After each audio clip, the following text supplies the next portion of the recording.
다 같이 사도신경으로 우리의 신앙을 고백하며 새벽 예배를 하나님께 드리겠습니다. 전능하사 천지를 만드신 하나님 아버지를 내가 믿사오며 그 외아들 우리 주 예수 그리스도를 믿사오니 이는 성령으로 잉태하사 동정녀 마리아에게 나시고 본디오 빌라도에게 고난을 받으사 십자가에 못 박혀 죽으시고 장사한 지 사흘 만에 죽은 자 가운데서 다시 살아나시며 하늘에 오르사 전능하신 하나님 우편에 앉아 계시다가 저리로서 산자와 중자를 심판하러 오시리라. 성령을 믿사오며 거룩한 공예와 성도가 서로 교통하는 것과 죄를 사하시는 것과 몸이 다시 사는 것과 영원히 사는 것을 믿사옵나이다. 아멘.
오늘 우리가 함께 나눌 말씀은 역대하 9장 13절에서 31절까지의 말씀입니다.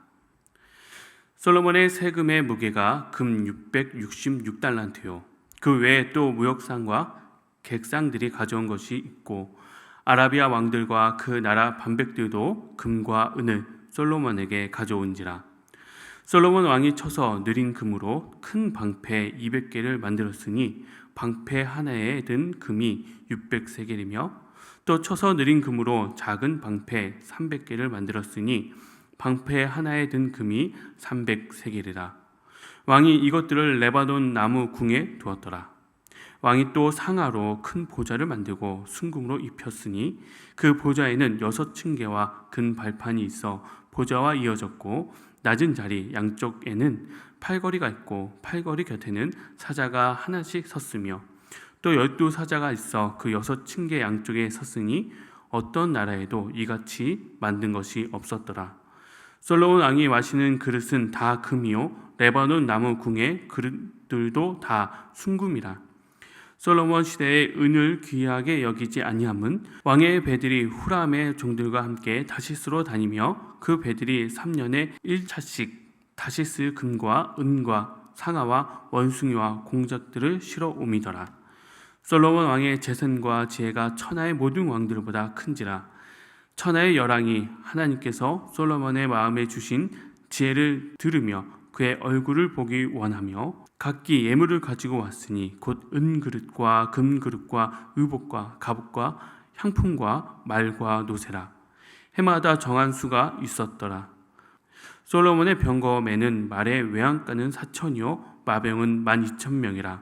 병거 성에도 두고 예루살렘 왕에도 두었으며 솔로몬이 유브라데 강에서부터 블레셋 땅과 애굽 지경까지의 모든 왕을 다스렸으며 왕이 예루살렘에서 은을 돌같이 흔하게 하고 백합목을 평지에 뽕나무같이 많게 하였더라.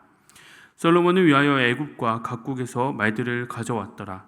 이 외에 솔로몬의 시종 행적은 선지자 나단의 글과 실로 사람 아히야의 예언과 선지자 잇도의 묵시 곧 잇도가 느밧의 아들 여로보암에 대하여 쓴 책에 기록되지 아니하였느냐. 솔로몬이 예루살렘에서 온 이스라엘을 다스린 지 40년이라. 솔로몬이 그의 조상들과 함께 자매 그의 아버지 다윗의 성에 장사되고 그의 아들 르호보암이 대신하여 왕이 되니라. 아멘. 기도하시겠습니다. 할렐루야. 은혜와 자비가 풍성하신 하나님 아버지, 늘 언제나 새로운 아침을 창조하시고 우리들의 삶을 허락하시는 하나님 아버지께서 저녁이 되고 아침이 되는 매 순간 늘 새로움을 허락하신 하나님 아버지께 감사드립니다. 언제나 주님의 십자가 보혈의 은혜와 주님의 부활의 영광을 경험하고 누리는 저희들이 삶이 되게 인도하여 주옵소서. 하루가 멀다 하고 뉴스에서 무섭고 두려운 사건과 사고가 끊임없이 넘쳐나는 세상입니다. 이 온탁한 세상 속에 참된 그리스도인의 삶이 빛이 나게 하시고 이 땅 가운데 성령의 임재가 가득하여서 어두운 곳에 빛이 드러나는 역사가 일어나게 인도하여 주시옵소서. 오늘 우리가 함께 역대하 말씀을 함께 묵상하려고 합니다. 하나님의 임재가 가득 넘치는 곳에 어떠한 축복이 함께 있었는지 살펴보며 화려한 결과와 넘치는 부 자체에 매료되는 것이 아니라 이 세상 그 무엇보다 위대한 영광 그 자체이신 하나님을 바라보고 영광 돌리는 저희 모두가 되게 인도하여 주옵소서. 오늘도 우리들의 소원을 주님께 연락하며 하나님께 드립니다. 우리의 모든 간구하는 기도가 하나님 앞에 아름다운 향기가 되게 인도하여 주옵시고 우리의 간구하는 모든 소원의 기도가 하나님의 반복과 때에 가장 아름답게 응답하시고 인도하여 주시옵소서. 예수 그리스도의 이름으로 기도드리옵나이다. 아멘. 오늘은 솔로몬의 부와 지혜 그리고 국제적 명성 그 다음 죽음을 다루는 그런 본문 내용입니다. 특별히 오늘 우리가 함께 묵상한 부분은 열왕기상 10장 14절에서 29절에도 나와 있는데요. 역대하는 솔로몬의 이야기가 선지자의 묵시에도 기록되었다고 명시되어 있으며 죽음을 이야기하는데 열왕기상은 솔로몬의 실록에 기록되었다고 명시하며 죽음을 이야기합니다. 그 외에는 다 비슷한 내용을 다루고 있습니다.